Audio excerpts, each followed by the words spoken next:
नमस्कार। चलिए आज हम मणिपुर के मोइरांग विधानसभा क्षेत्र के जनादेश को गहराई से समझते हैं। ये सिर्फ आंकड़ों का खेल नहीं है, बल्कि डेटा के आईने में शासन का एक खाका तैयार करने की कोशिश है। हम इस सफर की शुरुआत करेंगे जमीन की हकीकत से, फिर 2022 के नतीजों के इशारों को पकड़ेंगे। हम समझेंगे कि उन नतीजों के पीछे की असली वजहें क्या थीं, मतदाताओं की याददाश्त कितनी गहरी है और आखिर में यहां से आगे का रास्ता क्या हो सकता है। तो चलिए सीधे मुद्दे पर आते हैं। देखिए, किसी भी जगह की राजनीति को समझने के लिए आपको वहां के लोगों की जिंदगी, उनकी रोजी रोटी और उनकी असली तकलीफों को समझना पड़ता है। और मोइरांग की कहानी शुरू होती है लोकटक झील से। ये जो लोकटक झील है, ये सिर्फ पानी का एक बहुत बड़ा जखीरा नहीं है। ये मोइरांग की आत्मा है, वहां की संस्कृति और अर्थव्यवस्था की धड़कन। मछली पकड़ने से लेकर खेती तक हजारों परिवारों का चूल्हा इसी झील की सेहत से जुड़ा हुआ है। अगर झील ठीक है तो लोगों की जिंदगी में भी खुशहाली है। और जब झील की सेहत बिगड़ती है तो लोगों की शिकायतें भी सामने आती हैं, जैसे लोकटक झील का खराब होना, टूटी फूटी सड़कें, बिजली का कोई भरोसा नहीं, पानी की किल्लत, नौजवानों के लिए रोजगार की कमी और एक नाजुक सुरक्षा का माहौल। अब ये सिर्फ चुनावी मुद्दे नहीं हैं, ये वो बुनियादी जरूरतें हैं जिनका हल लोग हर चुनाव में तलाशते हैं। तो इन सब उम्मीदों और परेशानियों का 2022 के विधानसभा चुनाव में क्या नतीजा निकला? आइए अब जरा नतीजों से मिले संकेतों को पढ़ने की कोशिश करते हैं। पहला संकेत तो बिल्कुल साफ है, 91.05% मतदान। सोचिए, ये सिर्फ एक नंबर नहीं है, ये बताता है कि मोइरांग के लोग अपने भविष्य को लेकर कितने जागरूक और गंभीर हैं। ये एक ऐसे वोटर का सबूत है जो चुपचाप नहीं बैठता, बल्कि अपनी आवाज बुलंद करने के लिए घर से बाहर निकलता है। जब हम नतीजों को देखते हैं तो पता चलता है कि जनादेश किसी एक पार्टी के हक में नहीं था। वोट बटे हुए थे। जीतने वाली एनपीपी को करीब 40% वोट मिले, बीजेपी को 33.62% और कांग्रेस को लगभग 26% वोट मिले। इसका सीधा मतलब है कि 60% से ज्यादा वोटरों ने जीतने वाले उम्मीदवार को वोट नहीं दिया था। अब जरा दूसरे और तीसरे नंबर की पार्टियों का फासला देखिए। बीजेपी और कांग्रेस के बीच सिर्फ 7.72% का अंतर था, यानी महज 2802 वोटों का। यह हमें बताता है कि मुकाबला कितना कांटे का था और कैसे कुछ हजार वोट भी पूरे नतीजे को पलट सकते थे। जब मुकाबला इतना करीबी होता है तो सार्वजनिक जीवन में गरिमा और जिम्मेदारी का महत्व और भी बढ़ जाता है। हमारा संविधान एक ऐसे समाज की कल्पना करता है जहां संवाद तथ्यों पर आधारित हो और बहस कंस्ट्रक्टिव हो, यानी कुछ बनाने वाली हो, बिगाड़ने वाली नहीं। यही एक मजबूत लोकतंत्र की पहचान है। चलिए अब जीत हार की बातों से आगे बढ़ते हैं और उन व्यवस्थागत कारणों को समझते हैं जिनकी वजह से 2022 में ये नतीजे सामने आए। हमारा ध्यान किसी एक व्यक्ति पर नहीं, बल्कि उस पैटर्न पर है जो बार बार उभर कर आ रहा है। इस कहानी का एक बहुत अहम हिस्सा है कांग्रेस के वोट शेयर में लगातार आई गिरावट। जरा इस ग्राफ को देखिए। 2012 में जो पार्टी 52% वोट के साथ शिखर पर थी, वो 2017 में 41% पर आई और 2022 तक सिर्फ 25.90% पर सिमट गई। मतलब 10 साल में समर्थन आधा हो गया। ये एक बहुत बड़े बदलाव का इशारा है। और ठीक इसी दौरान बीजेपी और एनपीपी जैसे नए राजनीतिक खिलाड़ियों का उदय हुआ। ये क्या दिखाता है? ये दिखाता है कि मोइरांग का वोटर किसी एक विचारधारा से बंधा हुआ नहीं है, वो व्यवहारिक है।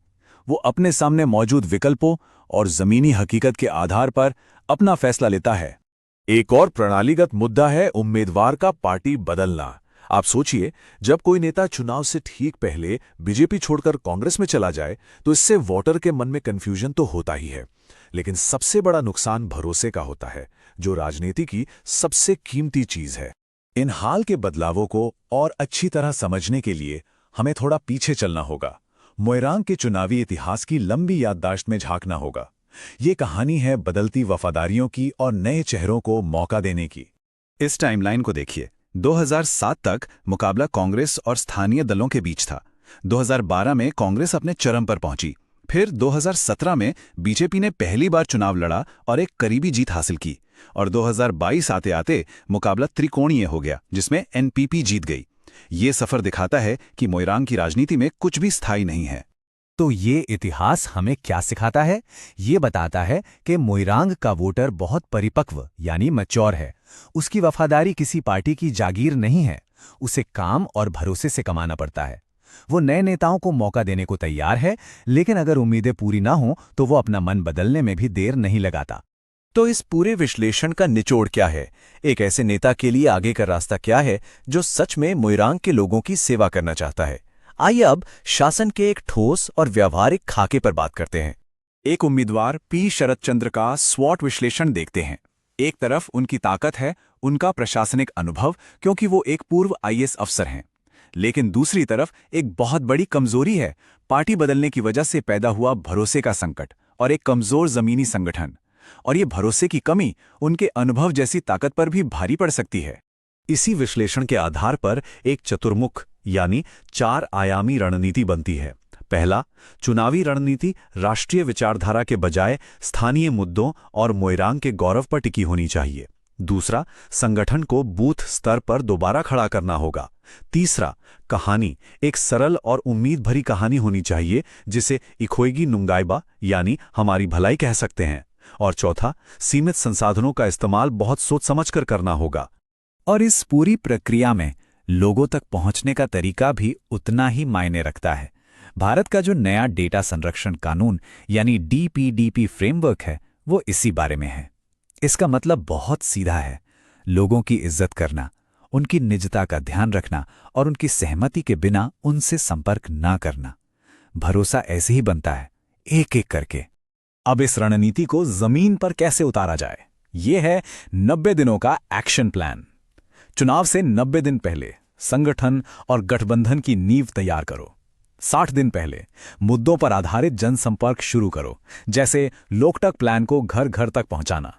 30 दिन पहले औपचारिक अभियान शुरू करो और आखिरी 10 दिन सिर्फ वोटरों को लामबंद करने पर ध्यान दो। आज की दुनिया में डिजिटल मोर्चे को नजरअंदाज नहीं किया जा सकता। स्थानीय भाषा में अपडेट देने वाले भरोसेमंद व्हाट्सएप ग्रुप बनाना, जरूरी मुद्दों पर छोटे और असरदार वीडियो बनाना, और सबसे अहम, अफवाहों और गलत सूचनाओं से लड़ने के लिए एक फैक्ट चेकिंग की दीवार खड़ी करना, ये सब बेहद जरूरी है। और अंत में सबसे जरूरी बात, याद रखिए, राजनीति कोई खेल नहीं है, ये लोगों के भविष्य की एक जिम्मेदारी है। इसकी नींव भले ही डेटा पे रखी जाती हो, लेकिन इसका रास्ता सिर्फ और सिर्फ भरोसे से बनता है। यदि कोई जन केंद्रित नेता बनना चाहता है और अपने निर्वाचन क्षेत्र का उत्थान करना चाहता है, तो blueprintstrategies.ai से mgr@blueprintstrategies.ai पर संपर्क करें या 08042041602 पर कॉल करें। राजनीति से परे एक उद्देश्य,